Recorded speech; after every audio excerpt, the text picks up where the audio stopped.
월드컵 첫 경기가 치러진 오늘 지역에서도 응원 열기가 뜨거웠습니다. 응원객 수는 예년보다 줄었지만 열기만큼은 여전했습니다. 광주공항에서도 저비용 항공사를 이용할 수 있게 될 전망입니다. 저비용 항공사인 티웨이 항공이 오는 9월 광주 제주 간 취항을 목표로 정부 승인 절차를 밟고 있습니다. 윤장현 광주시장 당선자가 첫 현장 방문지로 첨단 산업단지를 택했습니다. 광주의 미래 산업 육성을 위해 어떤 청사진을 내놓을지 주목됩니다. 최근 가격이 급등한 삼겹살의 소비가 급감하고 있습니다. 반면에 한때 크게 위축됐던 수산물의 수요가 다시 늘고 있습니다. 여러분 안녕하십니까? 광주 MBC 뉴스데스크입니다. 사상 첫 원정 8강에 도전하는 홍명보호의 오늘 경기. 지역민들도 태극 전사들에게 뜨거운 응원을 보냈습니다. 아침부터 응원 열기로 뜨거웠던 월드컵 경기장 응원장에 김인정 기자가 다녀왔습니다. 경기 시작 전 월드컵 경기장의 붉은 물결위로 대형 태극기가 올라갑니다. 전반전 4분간 세월호를 추모하는 침묵 응원이 이어지고 곧 태극 전사들을 향한 함성이 터져 나옵니다. 서로 한 골도 허락하지 않는 애타는 전반전 속 붉은 악마는 북을 치며 분위기를 이끌었습니다. 이른 아침부터 이곳 월드컵 경기장에 모인 사람들은 응원 열기가 브라질까지 전해질 수 있도록 멀리서 나와 목적껏 대표팀을 응원했습니다. 선수들이 저희 힘을 좀 받아서 열심히 힘 좀 내주세요. 파이팅! 파이팅! 대한민국 파이팅! 교체 투입된 이근호 선수가 후반 23분 만에 강렬한 중거리포 선제골로 골망을 흔들자 함성도 절정에 달했습니다. 그러나 6분 만에 다시 러시아에 골을 내주며 무승부로 돌아서자 아쉬움의 탄식과 한숨이 곳곳에서 터져 나왔습니다. 결국 무승부로 경기가 종료되자 모두 아쉬워했지만 남은 경기를 기대하는 모습을 잃지 않았습니다.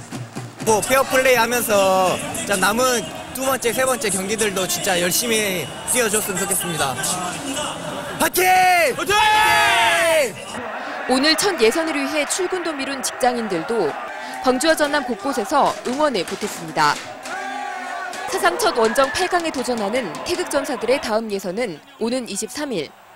시민들은 다시 한번 응원을 이어갈 예정입니다. MBC 뉴스 김인정입니다. 시민단체 시민주권행동은 세월호 참사와 관련해 광주 금남로에서 기자회견을 갖고 세월호 참사 진상규명과 책임자 처벌을 위해 천막농성에 들어간다고 밝혔습니다. 이들은 세월호 참사가 일어난 지 2달이 흘렀고 바닷속에 아직 12명의 실종자가 있는데도 이 무서운 참사의 진짜 책임자가 누구인지조차 밝혀지지 않고 있다며 진짜 책임자를 밝혀내기 위한 특별법 제정을 위해 무기한 천막농성을 벌이기로 했습니다. 윤장현 당선자가 첫 현장 방문지로 광주 첨단 산업단지를 들러 미래 산업을 챙기겠다고 말했습니다. 지역경제의 미래를 위해 어떤 청사진을 내놓을지 지켜볼 일입니다. 이계상 기자입니다. 광주의 광산업은 2011년 매출이 2조 6천억 원을 넘어서면서 효자 산업으로 자리매김했습니다. 하지만 3년 사이에 정부 지원이 끊기고 다른 지역과의 경쟁이 치열해지면서 업체들은 매출 하락에 시달리고 있습니다. 이 때문에 업체들은 전국 평균치에도 못 미치는 광주의 공공부문 LED 사용률을 끌어올려야 민간으로도 확대될 수 있다고 호소하고 있습니다.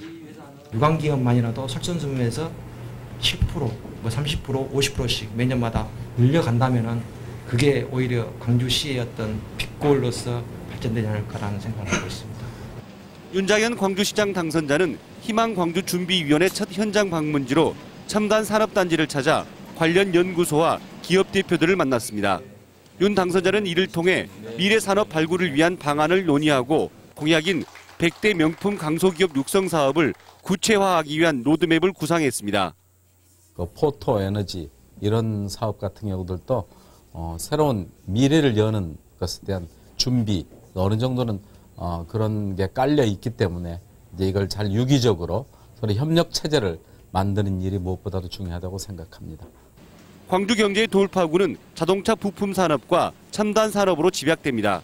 새로운 시장 당선자가 취임 초기 어떤 청사진을 제시할 수 있을지 시민들의 관심이 모아지고 있습니다. MBC 뉴스 이계상입니다. 삼겹살 값이 치솟아서 다시 금겹살로 불리고 있습니다.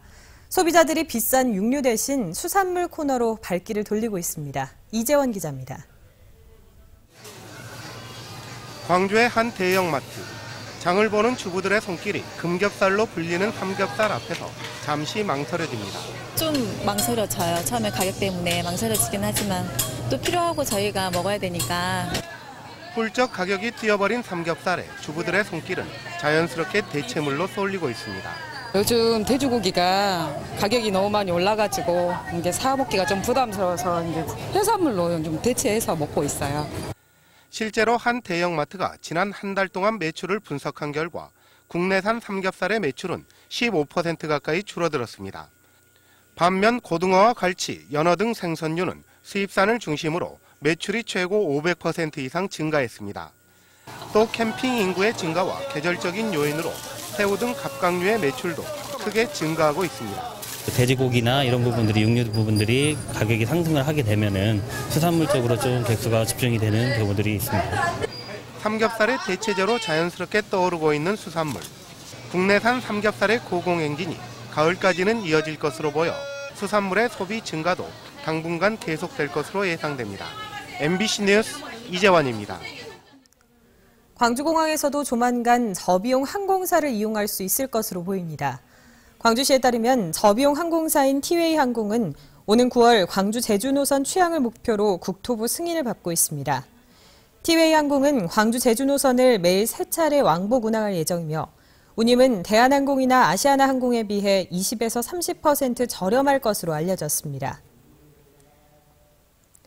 미네랄이 풍부한 국산 천일염이 암과 대사질환 등의 원인이 되는 산화 스트레스를 억제한다는 연구 결과가 나왔습니다. 목포대학교 천일염연구센터는 천일염 전문가 네트워크웨이가 쥐를 이용한 연구 실험에서 미네랄이 많은 천일염을 장기간 섭취했을 때 산화 스트레스와 염증 반응이 일반 소금보다 적게 발생했다고 밝혔습니다. 연구팀은 이번 실험으로 국산 천일염의 우수성이 다시 확인됐다며 국제학술지인 식품과학과 생명공학에도 연구 결과가 실릴 예정이라고 말했습니다. 올해 벼농사가 시작됐지만 농민들은 걱정을 가득 안은 채 농사를 짓고 있습니다. 지난해 생산된 쌀이 아직 창고에 쌓여 있는 데다 쌀값도 계속해서 떨어지고 있기 때문입니다. 양현승 기자가 보도합니다. 3주 전 모내기를 마친 벼논이 파랗게 물들었습니다. 올해 농사는 이제 막 시작됐는데 잡초를 뽑으러 나온 농민은 계속 떨어지는 쌀값에 걱정이 한가득입니다. 다 마음고생은 다 있죠. 다 농촌에서 산 사람들이 양파금 싸제, 마늘금 싸제, 쌀값 싸불지고 어떻게 살겠어. 지난달 산지 쌀값은 80kg 한 가마에 16만 9천 원대로 20개월 만에 17만 원대가 무너진 상태. 시중에 판매되는 20kg짜리 쌀값도 계속 내림세입니다. 지난해 전국의 쌀 생산량이 423만 톤으로 2012년보다 23만 톤이 늘어났는데 판매는 뚝 떨어졌습니다. 이렇다 보니 미국 처리장 창고마다 지난해 수매한 쌀 재고가 넘쳐나고 있습니다. 전남에서는 가격 안정을 위해 쌀 재고를 묶어두고 있지만 충청권 등 일부 지역에서 싼 값에 재고 쌀을 시장으로 밀어내면서 쌀값 하락을 부추기고 있습니다. 수급이 지금 안 맞고 있는 그런 상황이거든요. 그리고 국민 1인당 소비량도 매년 2에서 3% 정도 소비량이 줄고 있는 데서 원인이 있다고 볼 수 있겠습니다. 문제는 재고쌀이 수확기까지 시중에 유통되면 올해 햅쌀 가격에 악영향을 미칠 우려가 크고 햅쌀 수요가 많은 추석마저 올해는 9월 초로 예년보다 빠릅니다. 따라서 미국 처리장 창고에 지난해 쌀이 소진되지 않으면 올해 햅쌀 수매량 감소도 불가피한 상태입니다. 수확기 이전에 일정량의 재고 쌀을 시장에서 격리해야 하지만 정부는 아직까지 대책을 내놓지 않고 있습니다. MBC 뉴스 양혜승입니다.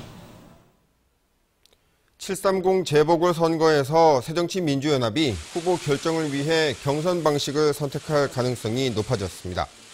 지역 정가에 따르면 새정치민주연합이 지난 6.4 지방선거에서 광주시장 후보를 전략 공천한 이후 진통을 겪었기 때문에 광주 전남 지역 국회의원 재보선 후보 4명은 경선을 통해 결정하는 쪽으로 무게를 두고 검토하고 있는 것으로 알려졌습니다. 또한 공천심사위원장인 주승용 사무총장도 경선을 원칙으로 하는 게 맞다는 뜻을 밝힌 것으로 전해졌습니다.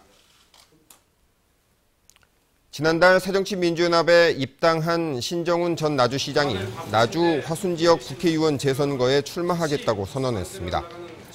신정훈 전 시장은 오늘 출마 기자회견을 갖고 정당 정치를 통해 시민과 농민이 잘 사는 민생 정치를 실현하고 지방 분권과 국가 균형 발전을 통해 지방을 살리겠다고 밝혔습니다. 신 전 시장은 또 복지 사각지대가 없는 사회적 보장체제를 만들고 노인과 장애인 복지 정책을 확대해 양극화를 해소하는 데 앞장서겠다고 강조했습니다. 이낙연 전남지사 당선자 측의 당비대납에 연루돼 기소된 현직 전남도 의원 등에 대해 검찰이 실형을 구형했습니다. 광주지검 공안부는 오늘 전남도의회 위원 노모 씨와 이낙연 당선자의 국회의원 시절 비서관 비모 씨 등에 대한 결심 공판에서 노 의원에 대해서는 징역 10월을, 비모 씨에 대해서는 징역 4년 등의 실형을 구형하는 등 기소된 피고인 7명 전원에 대해 실형을 선고해 줄 것을 법원에 요청했습니다. 선고 공판은 다음 달 4일 열릴 예정입니다.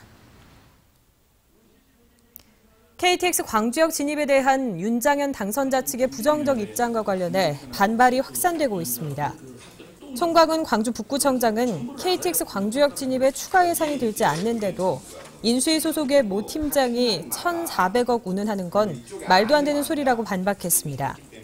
문상필 광주시 의원도 당선자의 시정 철학을 뒷받침하지 못하고 시민을 무시한 경솔한 행동이었다며 해당 팀장의 사퇴를 촉구했고 조우섭 시 의원도 도심 공동화를 외면한 불통의 극치라고 주장했습니다. 내일로 예정된 전교조 법외노조 소송 1심 판결을 앞두고 진보적 교육단체와 시민단체들이 정부의 법외노조 통보 철회를 요구했습니다. 전교조 탄압저지 공동대책위원회는 오늘 기자회견을 갖고 부당하게 해고된 교사에게 조합원 자격을 줬다는 이유로 전교조를 해체하려는 것은 독재 정권의 시대착오적인 법 적용이라고 비난했습니다. 광주 시내버스 노조가 오는 23일부터 파업을 예고했습니다. 전국 자동차 노조연맹 광주지역 버스 노조는 지난 5월 쟁의조정 신청 이후 한 달가량의 논의에도 불구하고 사측과 임금 인상안 합의를 하지 못했다며 오는 23일 첫 차부터 파업에 돌입한다고 밝혔습니다. 노조는 7대 광역시 가운데 광주가 가장 임금이 낮다며 임금 인상안을 애초 9.8%에서 5.29%로 낮춰 제시한 반면 사측은 1.58%만을 제시한 상태여서 합의점 마련에 실패했습니다. 전남대학교 총동창회가 모교 출신의 6.4 지방선거 당선자들을 초청해 축하 행사를 열었습니다. 행사를 마련한 총동창회는 지역 발전을 위해 헌신하는 자세로 모교의 이름을 빛내달라고 당선자들에게